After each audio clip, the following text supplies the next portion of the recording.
వనపర్తి పట్టణంలో Kasturba Gandhi విద్యాలయాన్ని MP Mallu Ravi, MLA Thudi Megha Reddy సందర్శించారు. ఇక విద్యార్థులు ఒక లక్ష్యం పెట్టుకుని చదవాలని, తద్వారా అనుకున్న లక్ష్యాలు చేరుకోవచ్చని నాగర్ కర్నూలు పార్లమెంటు సభ్యులు మల్లు రవి అన్నారు.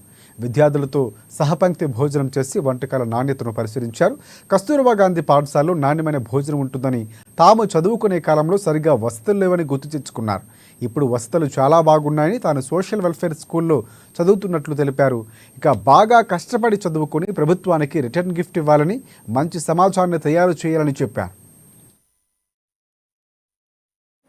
ఈయన మెచ్చార్జెస్ మొత్తం దాదాపు 7 లక్షల మందికి మెచ్చార్జీలు పెంచారు. దీన్ని పెంచడానికి కూడా ప్రయత్నం చేయడానికి గవర్నమెంట్ ఆఫ్ ఇండియాకి రాశారు. అక్కడ నుంచి అనుమతి రావాలి, దానికోసం వెయిట్ చేస్తున్నారు.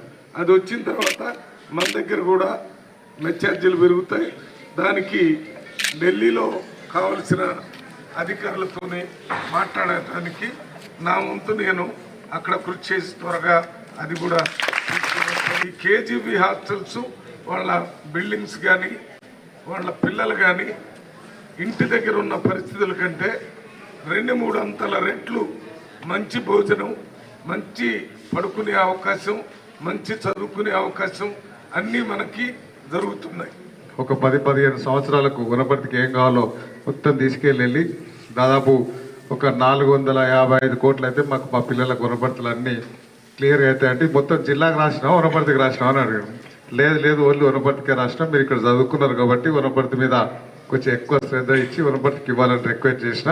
అవన్నీ సార్ దగ్గర ఆయన దగ్గర పెండింగ్ ఉన్నాయి. అవన్నీ మనకు త్వరలోనే శాంక్షన్ ఇస్తాడు కాబట్టి మెస్ ఛార్జీలు పెంచున్నారు. 16 సంవత్సరాల కిందట కాస్మెటిక్ ఛార్జీలు పెంచున్నారు అప్పుడున్న ప్రభుత్వాలు. చాలా రోజుల తర్వాత పిల్లలకు క్వాలిటీ ఆఫ్ ఫుడ్ రావట్లేదని మన గౌరవ ముఖ్యమంత్రి గారు, రాష్ట్ర ప్రభుత్వం ఫైనాన్షియల్గా ఇబ్బందులున్న 40% మెస్ ఛార్జీలు పెంచి మిగతా 60 నుంచి 70%